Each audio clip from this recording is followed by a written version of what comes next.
નમસ્કાર દર્શક મિત્રો, હું પ્રજ્ઞેશ પટેલ આજના વિડીયોમાં આપ સૌનું સ્વાગત કરું છું. તો આજે હું એક ધરમપુર તાલુકાના એક પશુપાલક મિત્રની મુલાકાત આવ્યો છું, જેમની ત્યાં ગાયમાં કંઈ તકલીફ હતી. તો એ શું તકલીફ હતી અને કેવી રીતે દૂર થઈ તે આપણા એમના મુખેથી સાંભળશું. તો સૌપ્રથમ શરૂઆત કરીએ એમના પરિચયથી. તો સૌપ્રથમ તમારું નામ બોલજો નહીં. શું નામ છે તમારું?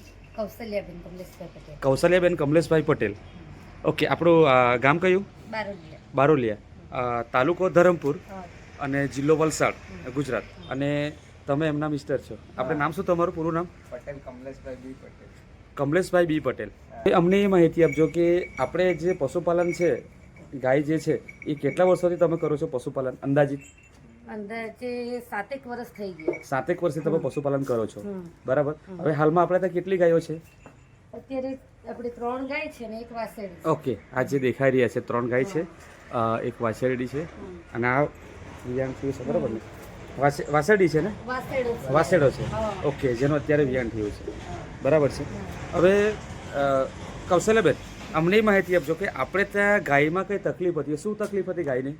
જો અમારે આ ગાય ખરી ને, હા, આ વિયાણ થયું પછી આ ગાય 15 દિવસ સુધી દૂધ સારું આપતી હતી. હા, પછી અચાનક જ એક આચળમાંથી છે ને દૂધ ઓછું થવા હા. લાગ્યું, કે ફુવારા ટાઈપ જેવું નીકળવા લાગ્યું. હા, પછી થોડી થોડી તકલીફ વધે જ ગઈ, હા. એટલે એમાંથી એકદમ જ દૂધ આપતું બંધ થઈ ગયું. મતલબ કે વિયાણનો કેટલો સમય થયા પછી પ્રોબ્લેમ 15 આવ્યો? દિવસ પછી. વિયાણનો 15 હા, દિવસ 15 જેવા દિવસ થયા. સુધી સારું દૂધ આવ્યું. હા, પછી પછી અમે મેડિકલમાંથી દવા વાપરી, હા, 2-3 મેડિકલમાંથી દવા વાપરી જોઈ, હા.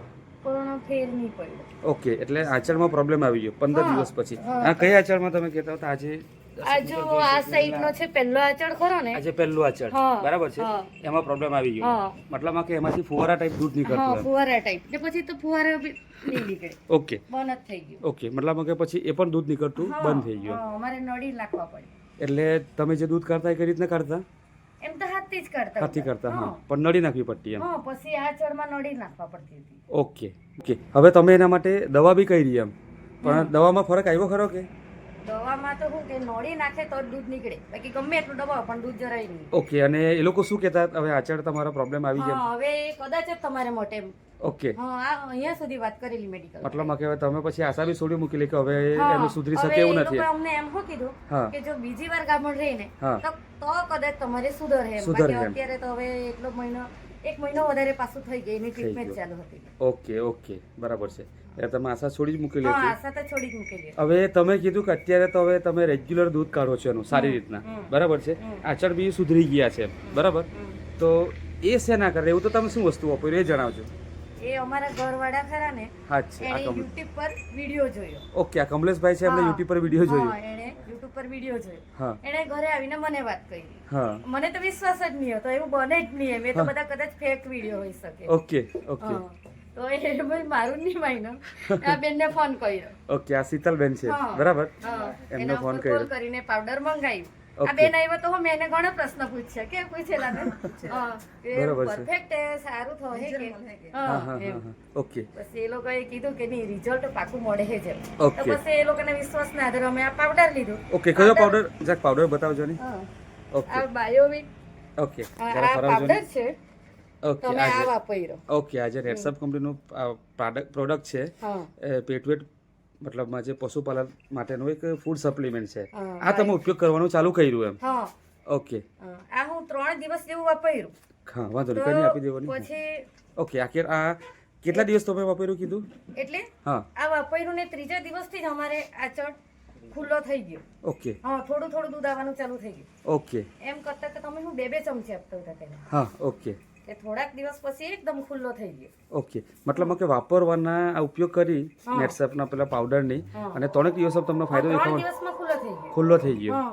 બરાબર. હવે હાલ કેટલો સમય થયો છે આ પાવડર ચાલુ છે આ ને? પાવડર ચાલુ ને કદાચ 1 મહિનો જેવો થઈ ગયો. 1 મહિનો જેવો થવાનો, મતલબ પાવડર પૂરું થવાની તૈયારી છે, હા, બરાબર છે. હા. હવે પણ હાલમાં એકદમ એક ડબ્બો વાપરતા તો એકદમ પરફેક્ટ. મતલબ કે આ ગાય જેને જે પ્રોબ્લેમ હતો, બરાબર છે, એ હાલમાં એકદમ ટોટલી સોલ્વ થઈ ગયું લાગે. એકદમ સોલ થઈ ગયું. કેટલા લીટર દૂધ આવે છે એમ ગાયનું? હમણાં 7 લીટર દૂધ આપતું છે. એક ટાઈમનું હા, એક ટાઈમ એક ટાઈમ. પહેલામાં છે આ ગાય. પહેલા વિતરમાં છે અને એક ટાઈમનું 7 લીટરનું દૂધ આવી રહ્યું છે, બરાબર. જે પશુપાલન માટે બહુ ખુશીના સમાચાર છે. ઓકે દર્શક મિત્રો, તો તમે જોઈ શકો છો કે આ જે ગાયને પ્રોબ્લેમ હતો એ હાલમાં ટોટલી સોલ્વ થઈ ગયો છે, બરાબર છે. મતલબમાં કે કૌશલ્યબેન, કમલેશભાઈ, તમે પાવડર વાપરીને ખુશ છો ને? એકદમ ખુશ થઈ ગયા. એકદમ ખુશ થઈ બીજાને ગયા. હું જણાવવા માંગીએ બીજાને હવે જણાવવા માંગુ છું, હમ. બરાબર? કે આ વાપરો હા, કે જેથી આપણા ગાવડા સુધરે. સુધરે. ને કોઈ પણ એમ કોઈ બી પ્રોબ્લેમ હોય તો સોલ્વ થતો છે. સોલ્વ થતો છે, હા. બરાબર. ગાયની તબિયત બી જરાક સુધરે. તબિયતમાં બી ફરક લાગ્યો તમને લાગ્યો. એમની ચમકમાં, શાઇનિંગમાં. હા. ઓકે, બરાબર છે. હવે આ પાવડરની માહિતી તમને મળી છે આપણે આ શીતલબેન પરથી. ઓકે શીતલબેન, તો તમારો નંબર બી બોલજો, જેથી કરીને કોઈ પશુપાલક મિત્ર કોન્ટેક્ટ કરવા માંગે અથવા પાવડર મેળવવા માંગે તો તમારો કોન્ટેક્ટ કરી શકે. 63 55 85 36 89. ઓકે ઓકે કમલેશભાઈ, અને જો કોઈ પશુપાલક મિત્ર થોડી માહિતી મેળવવા માંગે, તમે પાવડર ખવડાવ્યું છે, કદાચ તમને મળવા બી માંગે અથવા તમારી જોડે વાત કરવા માંગે તો તમારો કોન્ટેક્ટ કરી શકે. એના માટે તમારો નંબર બોલજો. મારો નંબર 79 79 90 90 11 11 53 53 24. 24. કમલેશભાઈ અને કૌશલ્યબેન, તમે જે ઇન્ટરવ્યુ આપ્યું તે બદલ તમારો ખૂબ ખૂબ આભાર. Thank you sir. હા.